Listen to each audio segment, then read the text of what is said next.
역사의 아버지라 불리우는 헤로도투스가 쓴 페르시아 전쟁사 3권을 보면 이런 내용이 나옵니다. 관습은 만물의 왕이라는 그런 챕터가 나옵니다. 여기서 이렇게 기록을 하고 있습니다. 어떤 나라 사람에게라도 세상의 모든 관습 가운데 가장 좋은 것을 선택하라면 그들은 자기 나라 관습을 선택할 것이다.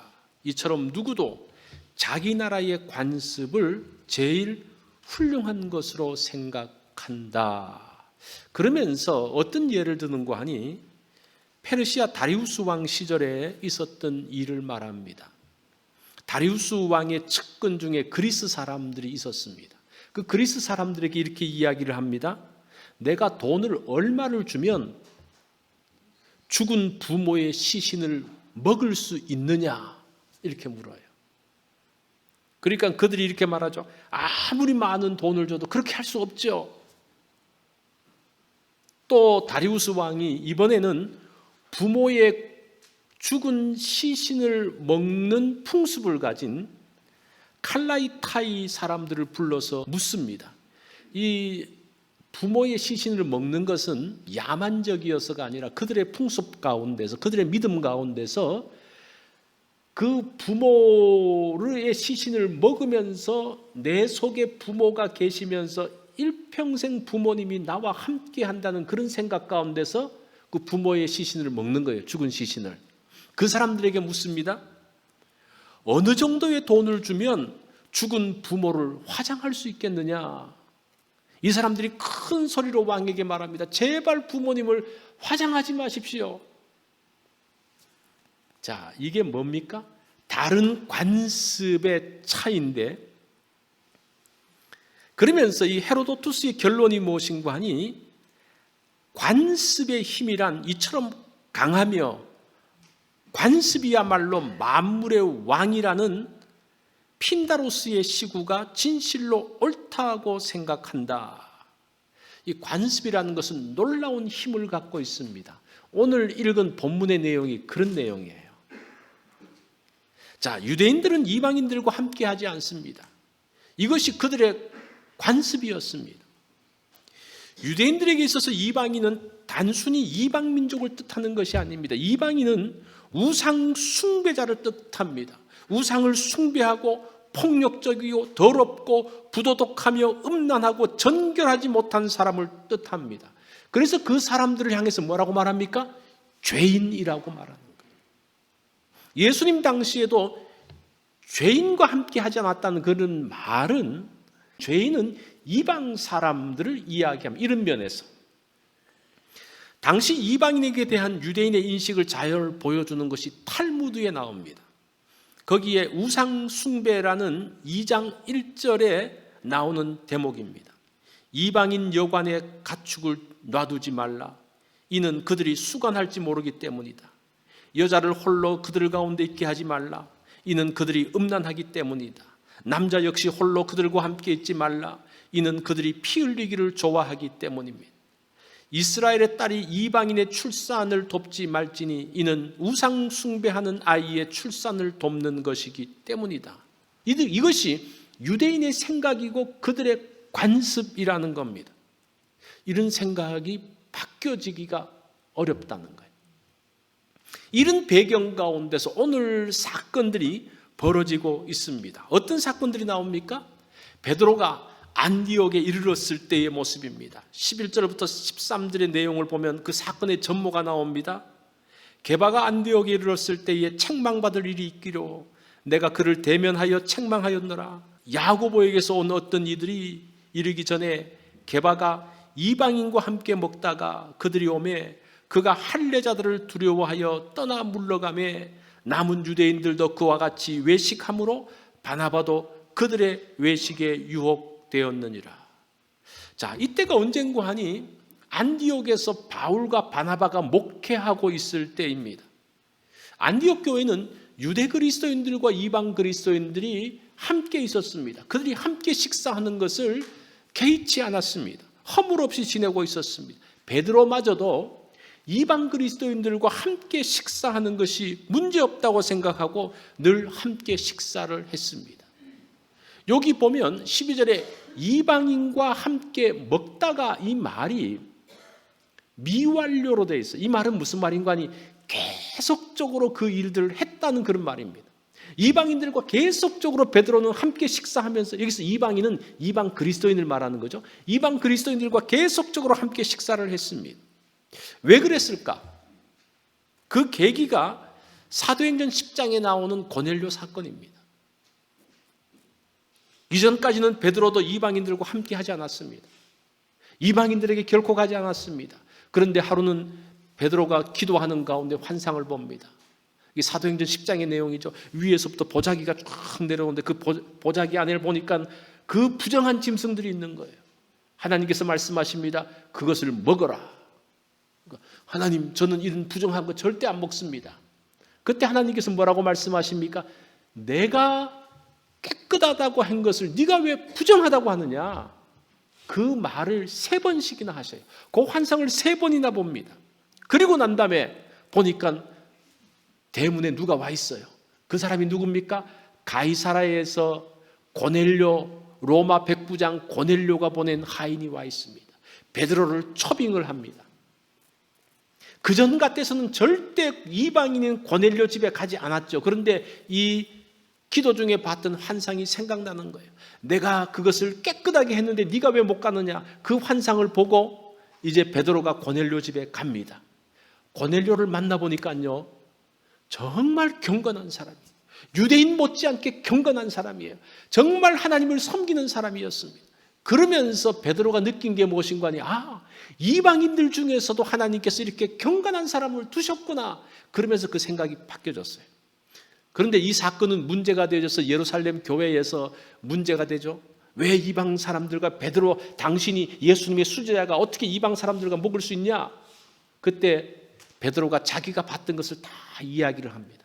하나님께서 깨끗하다고 하신 것을 내가 어떻게 거부할 수 있느냐?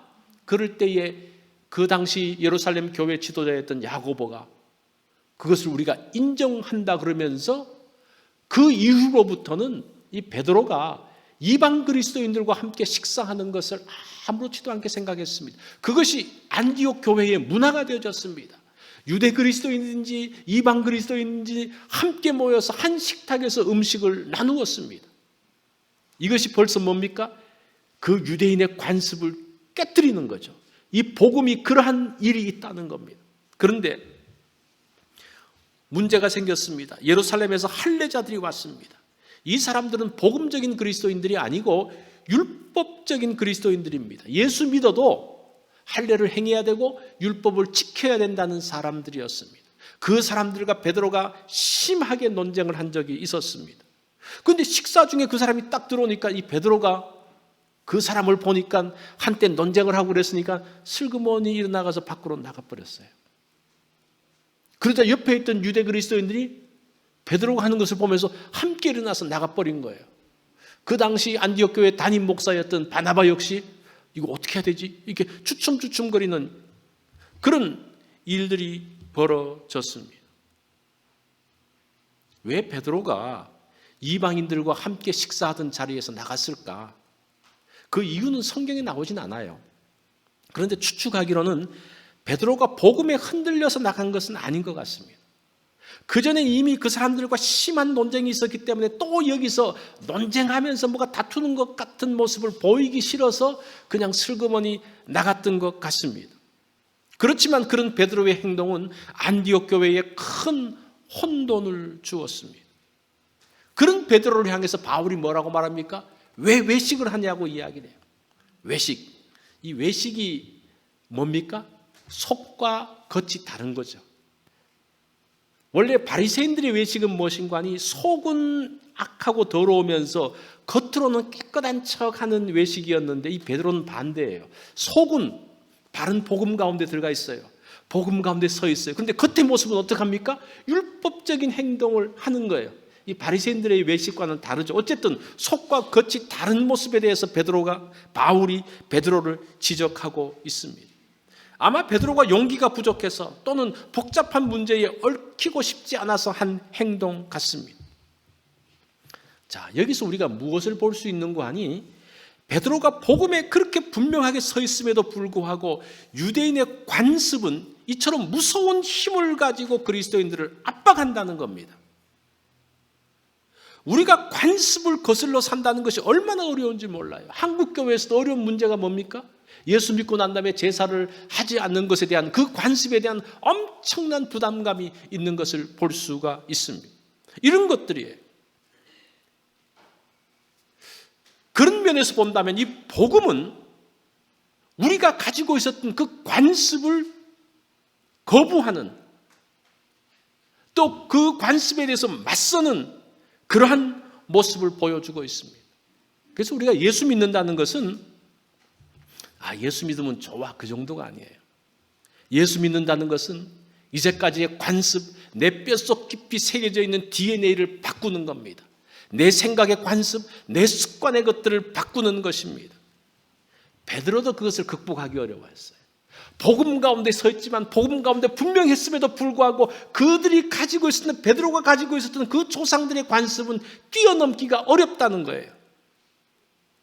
그래서 우리가 예수 믿고 복음대로 산다는 것은 놀라운 일이에요. 우리의 생활 패턴이 바뀌었다는 것은 놀라운 것입니다. 자, 우리가 이런 배경 가운데서 복음을 따라 산다는 것이 무엇인지를 한번 살펴볼 필요가 있습니다. 의롭게 산다는 것이 무엇인가?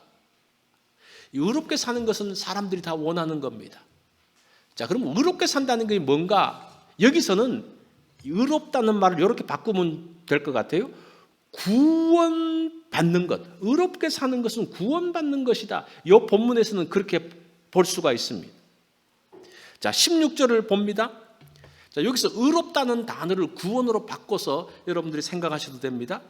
사람이 의롭게 되는 것은 율법의 행위로 말미암음이 아니요. 바꿔서 말하면 사람이 구원받는 것은 율법의 행위로 말미암음이 아니요.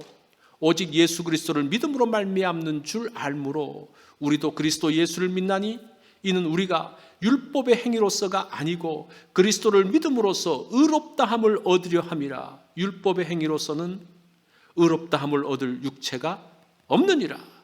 유대인들은 율법을 행함으로 의롭게 생각했습니다. 다시 말해서 율법의 행위로 구원을 받는다고 생각을 했습니다. 그게 유대인들의 생각이고 그들이 지금까지 오랜 세월 가져왔던 관습이에요. 그들의 DNA에는 그것들이 새겨져 있습니다. 그런데 바울은 율법의 행위가 아니라 그리스도를 믿음으로 의롭게 된다는 겁니다. 이게 완전히 다른 거죠. 완전히 다른. 이게 갈라디아서의 핵심입니다. 복음의 핵심입니다. 이 16절이 굉장히 유명한 구절이에요. 루터로 하여금 종교개혁의 발판을 삼게 했던 구절이 이 말씀입니다. 우리는 율법으로 구원받지 못하고 믿음으로 구원받는 것을 우리가 쉽게 생각을 해요. 그렇지. 무슨 율법으로 구원을 받아 믿음으로 구원받지. 우리는 그렇게 생각을 합니다. 그런데 여러분, 사람이 어려움을 당하면요, 내가 무엇인가를 해야지 구원을 받는다는 생각이 강해지기 시작합니다. 그러면서 공적신앙으로 바뀝니다. 이 공적신앙이 무슨 말인가 하니 내가 공을 세워서 무엇인가 하나님께 나아가는 구원받는 그런 것으로 바뀐다는, 그게 율법의 다른 모습입니다. 자, 이 중세 말기에 유럽 사회는 큰 정신적인 위기를 맞게 됩니다. 끊임없는 전쟁이 계속되어졌습니다. 기근과 같은 재난이 연달아 발생했습니다. 게다가 흑사병 같은 전염병이 펴지면서 수많은 사람이 목숨을 잃습니다. 지금 이 코로나하고는 상대가 되지 않는, 그 당시 유럽의 3분의 1이 죽었다 그래요. 그러니까 엄청난 충격을 받은 거예요. 그러면서 사람들은 내가 언제 죽을지 모른다는 생각이 들면서 더욱더 종교적이 되기 시작합니다. 내가 무엇을 해야 하겠다는 생각이 듭니다. 사람이 굉장히 어렵고 위기고 두려움 가운데 있으면 사람이 종교적으로 바뀌면서 내가 하나님을 위해서 무엇을 해야지, 어떻게 그냥 이 정도로만 믿음으로 정도만 생각이 안 들어요. 더 하나님께 무엇인가를 해야 된다는 생각을 해요. 더욱더 헌신해야 된다는 생각을 합니다. 그런데 그 타이밍에 로마 교회가 뭐라고 말하는 거 아니? 성질을 탈환해야 되는데 지금 무슬림의 손에 빼앗겨 있는 그 성질을 탈환하는데 함께 참여하면 구원을 받는다, 이런 이야기를 하니까 수많은 사람들이 일어나서 십자군에 참여를 합니다. 그 십자군 전쟁이 오랫동안 있었잖아요. 그 십자군 전쟁의 그 스토리를 보면요, 아이들 십자군까지 나와요.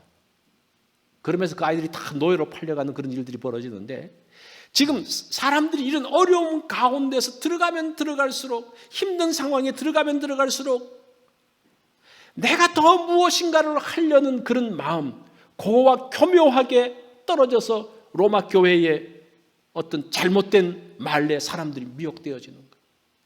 그리고 그들이 정말 구원받기 위해서 어떻게 해야 하느냐 말하는데, 여러분들의 죄를 면할 수 있는 길이 있습니다. 면죄부를 사십시오. 죄를 면하는 것을 사십시오. 그러면 여러분들이 연옥의 기간들이 짧아지고 천국으로 빨리 올라갈 것입니다. 이 성경을 알지 못하는 무지와 두려움이 합쳐지면서 일어나는 현상이에요. 이게 일반적인 사람들의 마음입니다. 이것을 관습에 포함시킬 수가 있어요. 내가 지금까지 생각해왔던 것, 사람들이 일반적으로 생각했던 것, 그 모든 것들을 관습의 어떤 테두리 속에 넣는 거예요. 한번 넣어보겠습니다. 이것을 극복하는, 오늘 본문에서 제가 이 관습과 율법을 한번 비교하면서 이 유대인들이 가지고 있던 그 율법, 뛰어넘지 못하는 율법의 테두리가 뭐냐, 오늘날로 해석하면요, 그것이 관습이라는 거예요. 우리가 갖고 생각하던 것이라는 겁니다. 종교개혁은 로마 교회의 잘못된 교리와 부정부패의 반기를 들었을 뿐 아니라, 사실은 더 중요한 것은 사람들의 이런 관습의 반기를 든 것입니다. 제가 왜 이렇게 설명을 하는 거 아니? 만약에 로마 교회의 잘못된 교리, 부정부패에만 반기를 들어서 종교개혁이 일어났다고 하면 그건 이미 옛날에 일어난 사건으로 끝나버립니다. 우리한테는 별로 영향이 없습니다. 그런데 이것이 하나의 그 관습, 사람들의 생각을 뛰어넘게 한다고 해석을 하면 종교개혁은 오늘날도 일어난다는 거예요. 여러분 가운데서 아직도 관습을 극복하지 못한 부분들이 있다면 여러분 가운데서 지금도 그 종교개혁의 그 스토리는 계속되어지는 현재 진행형이라는 겁니다. 성경이 우리의 관습을 거부하고 복음으로 돌아가게 하기 때문입니다. 그래서 오늘 본문의 내용이 베드로가 지금 율법적인 그리스도인들과의 그 마찰 가운데서 그가 외식할 수밖에 없었던 것이, 베드로는 율법에 대한 것들을 뛰어넘었다고 생각함에도 불구하고 여전히 그의 관습 가운데서, 그의 DNA 가운데서 숨어서 있었던 그 부분들, 극복하지 못했던 부분이 있었다는 거예요. 아직도 복음은 알았지만 복음의 삶 가운데 온전히 들어가지 못했다는 것을 말해주고 있는 것이라는 겁니다. 우리가 신앙생활하고 예수 믿는다는 것이, 복음 가운데 산다는 것이 무엇인가 하니, 이런 내가 가지고 있었던 관습들을 뛰어넘는 것이라는 거예요. 여러분들이 생각하고 있었던 여러분들의 삶의 방식과 내가 이제까지 성경과는 다른, 복음과는 다른 방식의 삶을 뛰어넘어야 되는 것이 우리의 과제라는 겁니다. 자, 그것이 19절의 말씀입니다. 내가 율법으로 말미암아 율법에 대하여 죽었나니 이는 하나님에 대하여 살려 함이라. 이게 오늘 본문의 내용들이 굉장히 좀 어려워요. 제가 그래서 다시 한번 해석을 했는데, 나는 율법의 관점으로는 죽은 사람입니다. 율법에 대하여 죽었다는 말이 율법의 관점으로는 죽은 사람입니다. 그 이유는 하나님의 관점으로 살기 위해서입니다. 여기서 율법을 관습과 한번 연결시켜 본다면 나의 관습에 대해서 죽은 사람입니다. 그럴 때 하나님의 관점이 보인다는 겁니다. 자, 그러면 어떻게 하나님의 관점으로 살 것인가? 갈라디아서 2장 20절 말씀을 다 같이 한번 읽어볼까? 이 유명한 구절이죠. 시작. 내가 그리스도와 함께 십자가에 못 박혔나니 그런즉 이제는 내가 사는 것이 아니요 오직 내 안에 그리스도께서 사시는 것이라. 이제 내가 육체 가운데 사는 것은 나를 사랑하사 나를 위하여 자기 자신을 버리신 하나님의 아들을 믿는 믿음 안에 사는 것이라. 오늘 본문에는 두 개의 질문이 나옵니다. 첫 번째 질문이 너는 살아있는데 왜 죽었다 그러냐? 그게 첫 번째 질문이에요. 네가 그리스도와 함께 죽었다는데 너 살아있지 않냐? 이런 질문. 이 질문 무엇인가니 나는 십자가에서 그리스도와 함께 죽은 것이다. 우리의 죽음이라는 것은 내 생각의 죽음으로 볼 수가 있습니다. 자, 여러분 한번 보세요. 어떤 게 더 두려운지. 육체적인 죽음이 무서울까요? 생각의 죽음이 무서울까요? 어떻습니까? 한번 여러분 속으로 한번 답변을 해보세요. 내가 육체적으로 죽는 게 더 무서운 것일까? 아니면 내 생각이 죽고 내 방식이 죽는 것이 더 무서운 것일까? 물론 사람에 따라 좀 다르겠지만 몸은 죽더라도 내 생각, 내 사상을 바꾸지 않는 사람이 있습니다. 그죠? 그런 사람들이 있죠. 어떤 사람은 나는 죽는 게 무서워서 내가 생각했던 건 내 사상 버리겠습니다. 이런 사람이 있는가 하면 나는 절대 내가 주장하는 건 내 사상을 버릴 수 없어. 목숨이 끊어지더라도 그런 사람도 있다는 거예요. 이런 말을 아시죠? 자유가 아니면 죽음을 달라. 육체적인 죽음보다 자유가 더 소중하다는 거예요. 그 생각, 그 사상.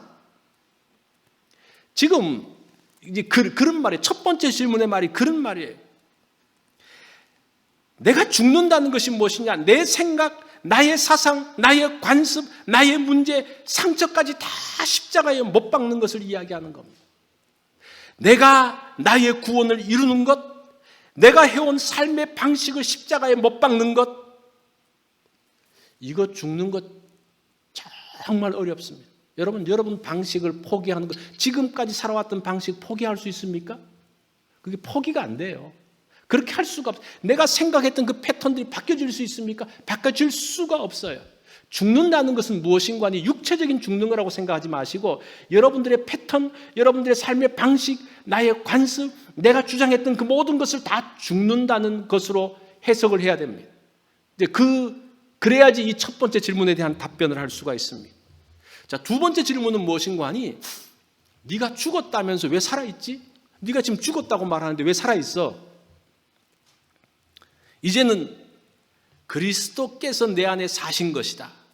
이제는 나의 생각과 나의 사상과 나의 방식과 나의 관습이 아닌 예수 그리스도의 생각과 방식으로 사는 것이다. 특별히 상처와 좌절감 속에 잡혀 사는 사람은 그리스도의 방식으로 들어가야 됩니다.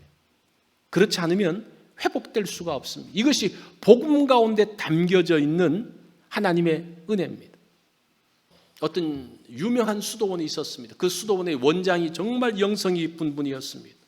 그러니까 사람들이 많은 가르침을 받기 위해서 수도사들이 많이 몰려들었습니다. 그러면서 마음을 수련하죠. 예수의 마음을 담기 위해서 수련합니다. 시간이 지나는데 아직도 마음속에 있는 미움과 분노와 상처와 세상의 욕망이 없어지지 않습니다. 이 수련한다고 들어가서 여러분 기도원에 들어가서 기도한다고 그 모든 것들이 다 없어집니까? 그렇지 않죠. 똑같죠. 그러면서 아무리 수련을 해도 그게 안 되니까 이제 묻습니다. 어떻게 하면 예수의 마음을 품을 수 있습니까? 라고 원장님께 물으니까 이 원장이 이렇게 말해줘요. 금이 가고 깨어진 항아리를 주면서 물을 채우라고 이야기를 합니다. 그 수도사들이 열심히 와가지고 그 항아리에 물을 부었죠. 저 항아리를 채울 수 있겠습니까? 채우면 줄줄줄 새는 거예요. 아무리 부어도 되지 않으니까 되지 않는데요. 아무리 채워도 깨진 틈으로 물이 다 빠지는데요. 그러니까 이 원장이 그 항아리를 들고 어디로 가자는 겁니다. 그러면서 그 항아리를 물도원 연못에 집어넣으라고 이야기를 합니다. 그 물도원 연못에 딱 들어가니까 이 항아리가 어떻게 됩니까? 차는 거예요. 특별히 위에서부터 찰 뿐 아니라 깨진 곳으로 물이 많이 들어가는 거예요. 그렇겠죠, 그죠? 그 연못 속에 넣으니까. 그러면서 이 원장이 하는 말이 하나님의 은혜는 수고와 노력으로 채워지는 것이 아니다. 깨어지고 금이 나 있는 약한 곳으로 은혜가 스며들어올 수 있도록 자신을 은혜의 강에 던져야 된다라고 이야기를 했습니다. 이거 굉장히 복음에 대해서 잘 설명해 주는 예화라는 생각이 들었습니다. 내가 율법을 지킴으로 나의 공적으로 노력으로 깨어진 내 마음을 가득 채울 수가 없다는 거예요. 우리 마음에 깨어진 부분들이 있잖아요. 마음의 상처들이 있잖아요. 그 아픔들이 있지 않습니까? 그 깨어진 것들이 나의 노력으로 내가 무엇인가를 채움으로 채워지지 않는다는 것. 그 깨진 부분으로서 계속적으로 새나가기 때문에 내 마음이 채워지지 않는 거예요. 여전히 그 분노가 있는 겁니다. 그 상처에 대한 아픔이 있는 거예요. 그 좌절감이 있는 겁니다. 그런 나의 노력으로 나의 체험으로 채워지지 않는다는 겁니다. 그런데 나를 은혜의 강물에 담그는 겁니다. 나의 노력과 내 방식과 내 생각을 내려놓는 겁니다. 다 모든 것을 내려놓으면 하나님의 은혜가 이제 흘러 들어오기 시작합니다. 특별히 나의 아픔과 상처와 좌절과 깨어진 부분을 통해서 은혜가 스며들어옵니다. 우리가 하나님의 은혜 가운데 들어가면요, 내 그 상처, 내 아픔, 특별히 그 부분을 통해서 하나님의 은혜를 깊이 알게 되거든요. 그 부분을 이야기하는 거예요. 오히려 그냥 내가 노력할 때는 그 상처, 아픔이 회복되지 않는데 하나님의 은혜 가운데 들어가면 오히려 그것 때문에 은혜가 되어지고 그때 정말 하나님께서 도우셨다라는 것을 인정할 수밖에 없는 그런 부분, 그러면서 우리가 회복되어지는 거예요. 오히려 깨어진 부분들을 통해서 하나님의 은혜가 스며든다는 겁니다. 그게 그리스도 안에 산다는 거예요. 그리스도 안에 산다는 것은 어떻게 사는 거예요? 하나님의 은혜 가운데 다 맡기는 겁니다. 이것이 그리스도의 복음으로 사는 것입니다. 기독교는 생명의 종교입니다. 이 세상의 모든 종교는 규율의 종교입니다. 그것이 율법이고 많은 규칙들이 있습니다. 대표적인 것이 이슬람입니다. 그 이슬람에 보면 하루에 5번 기도하잖아요. 그 규율이 있어요. 그 규율을 안 지키면 안 돼요. 또 뭘 하라 얼마나 많은 것들이 있는지 모릅니다. 대부분의 종교들은 뭔가를 내가 해야 되는 겁니다. 그런데 기독교는 생명의 종교라는 겁니다. 규율의 종교가 아니고 생명의 종교다. 그런데 기독교도 여전히 이런 생명의 종교임에도 불구하고 사람을 살리고 사람을 회복시키는 종교임에도 불구하고 많은 규칙으로 빠질 수 있는 위험성이 있다는 겁니다. 이 교회 신앙생활 하려면 나름대로 그 규칙들이 있잖아요. 그것을 지켜야 된다고 생각하지 않습니까? 물론 이제 그것들이 필요하죠. 교회 역사 가운데서 그러한 것들을 보여주고 있습니다. 중세의 로마 카톨릭 교회가 많은 공적들을 요구합니다. 예수 믿는 것만으로 안 돼. 그 초대교회에서는 예수 믿는 것만으로는 안 되고 예수 믿고 난 다음에 할례를 행하고 율법을 지켜야 돼. 이게 플러스 알파가 있었어요. 중세교회에는 뭐가 있었습니까? 예수 믿는 것 플러스 공적이 있어야 됩니다. 내가 무엇인가를 노력하고 내가 무엇인가를 해야 되고 내가 무엇인가를 해야 되는 것들이 있었습니다. 이런 규율들이 함께 포함되어져 있었습니다. 그러면서 이 규율들을 지키면서 문제들이 발생하는 거예요. 이 규율들을 지키면서 상처들이 있는 거예요. 그 가운데서 좌절감을 느끼는 거예요.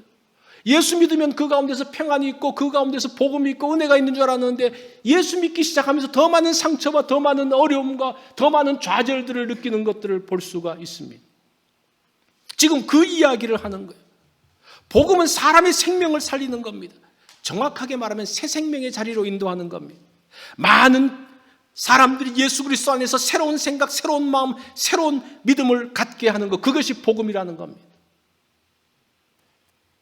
참 이렇게 설명을 해도 참 쉽지가 않은데 이스라엘 우화 가운데서 새들의 불평이라는 이야기가 있습니다. 하나님이 동물들을 창조했습니다. 창조하고 난 다음에 새들이 불평하기 시작했다는 겁니다. 다른 짐승들은 아무런 문제가 없는데 새들만 뭔가 어깨 부분에 뭐가 달려 있는 거예요. 그것을 갖고 걸으려고 그러니까 얼마나 힘듭니까? 뒤뚱뒤뚱거리는 거예요. 다른 짐승들은 날쌔게 다니는데 이 새는 이 어깨에 달린 것 때문에 뒤뚱뒤뚱거리는 거예요. 야, 이거 도대체 뭐냐? 왜 하나님이 우리만 이렇게 힘들게 만들었어? 그런데 이제 이 독수리가 용기를 내서 그 어깨에 달려있는 것을 흔들어 보기 시작합니다. 흔들어 보니까 이게 어떻게 됩니까? 몸이 붕 뜨기 시작하는 거예요. 아, 이게 뭐지? 그러면서 날아가면서 몸이 가벼워졌습니다. 이 새들이 지고 있었던 것은 무거운 짐이 아니라 하늘을 날게 하는 하나님의 은총인 날개였어요. 믿음도 이런 거라는 생각을 해봅니다. 믿음은 우리에게 짐으로 다가오는 것 같습니다. 신앙생활 한다는 것은 참 쉽지가 않습니다. 그런데 이것은 우리를 하나님의 사람답게 살게 하는 은총의 선물입니다. 우리가 믿음을 사용하면요, 우리 인생의 짐이 가벼워집니다. 믿음으로 우리가 이 세상의 험한 세파를 헤쳐나갈 수가 있습니다. 오직 믿음으로 우리가 승리의 삶을 살게 합니다. 이 믿음이 우리 관습의 고리를 끊어냅니다. 우리 인생을 높이 날게 합니다. 우리가 하나님께서 우리에게 주신 그 복음의 진리도, 그 믿음의 원리도, 하나님의 은혜도 우리가 잘못 보면요, 그것이 짐이고 힘든 거라고 생각하는데 하나님의 관점으로 본다면 그것이 그리스도 안에 사는 거예요. 예수 그리스도의 관점으로 보면 그것이 하나님의 은총이 되어지고 그것이 날개가 되어지고 우리를 날아오르게 하는 것입니다. 유대인의 관습인 율법은 구원하지 못합니다. 율법은 구원하지 못하죠. 다시 바꾸어서 말하면 관습으로는 구원을 받지 못한다는 겁니다. 하나님만이 구원의 일을 하십니다. 그 방법이 예수 그리스도의 오심이죠. 자, 오늘 제가 많은 이야기들을 했지만 유대인들은 율법이라는 그들이 가지고 있던 관습을 뛰어넘지 못함으로 인해서 구원의 자리에 들어오지 못했습니다. 지금도 마찬가지예요. 우리 역시 신앙의 자리에 들어오지 못하게 하는 게 뭡니까?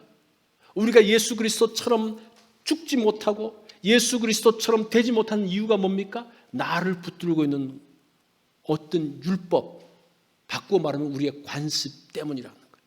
여러분의 나의 주장, 나의 생각, 나의 생활 방식, 그거 포기 못해. 예수 믿으면서도 그거 포기 못하는 거예요. 그걸 가지고 예수 믿는 거예요. 그게 복음의 삶이 아니라는 겁니다. 자, 이것이 오늘 말씀의 핵심입니다. 잘 기억하십시오. 여러분들이 많은 내용들 다 잊어버려도 이거 하나 꼭 기억하세요. 예수 믿는 거 복음 안에 사는 새 생명의 삶의 패턴이 있다는 거예요. 그렇게 하기 위해서 어떻게 된다는 겁니까? 내가 죽어야 되는데 뭘 죽는 겁니까? 나의 생각과 나의 간섭, 그 모든 것들이 죽으면서 예수 그리스도의 관점으로 새롭게 살면서 우리가 복음의 자리 가운데 들어간다는 겁니다. 그럴 때에 우리의 믿음은 날개가 되어져서 비로소 그것이 날개인 줄 알고 높이 날 수 있다는 겁니다. 그런 믿음의 자리에 우리가 들어가기를 바랍니다.